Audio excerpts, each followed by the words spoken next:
the season started. And it started off on the right foot. We won the race that you can't really predict if you're going to win. It's Daytona. It was a big one. Got that one underway. And then I had a little teammate that I was trying to help out a little bit there at the next race and followed me around, and then he kind of dogged me in the last corner when I got stopped by a lapper. So I said, all right, okay, Ben, you're on your own, you know? And from there, it was going pretty good. Just one small glitch in the bike. You know, like sad.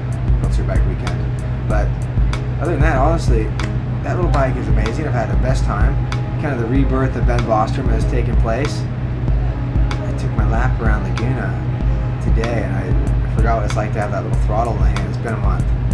There's not a better feeling on the planet, honestly. I want to say it's going to be tough to beat this guy the next couple of years, because I don't plan to lose. I'm really liking this racing biz.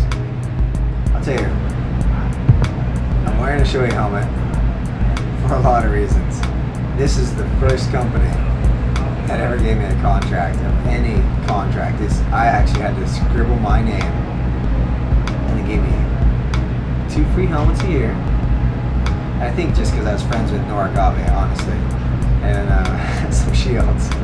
But I'll never forget that. Well, I'll tell you, I switched brands for a couple of years and realized the mistake I had made.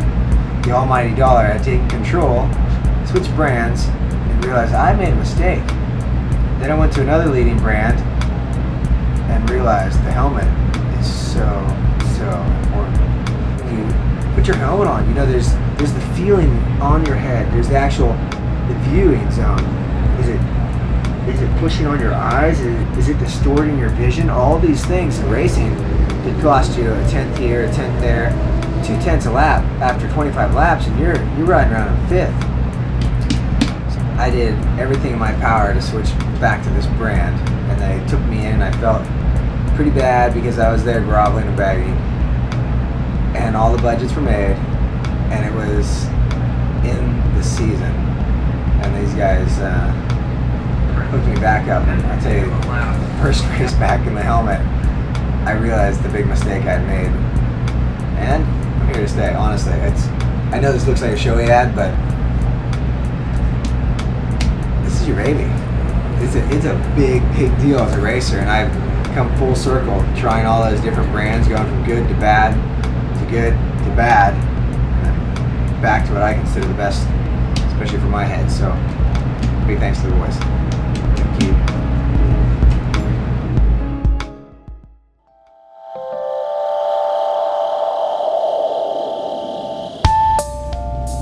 The 2008 season, I was coming into the season with high expectations after riding quite a few years with the factory Honda Superbike team. My results weren't quite what we wanted, so definitely had to make a bit of a change and come into the Arian Honda squad.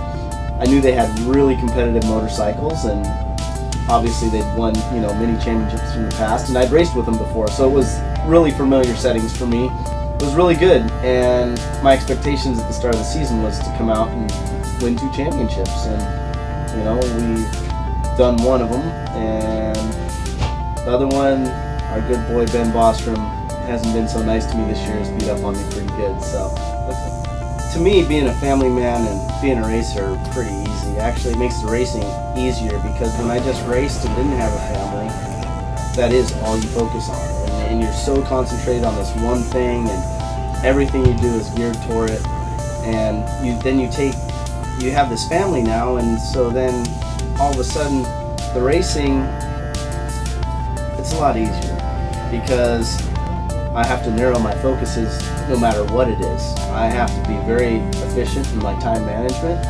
When you're younger, your whole life, that's it. It's just racing. And as you get older, you realize there's a lot of stuff that's a lot more important in life than just racing, because that's all it is. It's just racing. We're just a bunch of kids who never grew up riding motorcycles, having fun, and luckily somebody decided to pay us along the way, so it works out pretty good.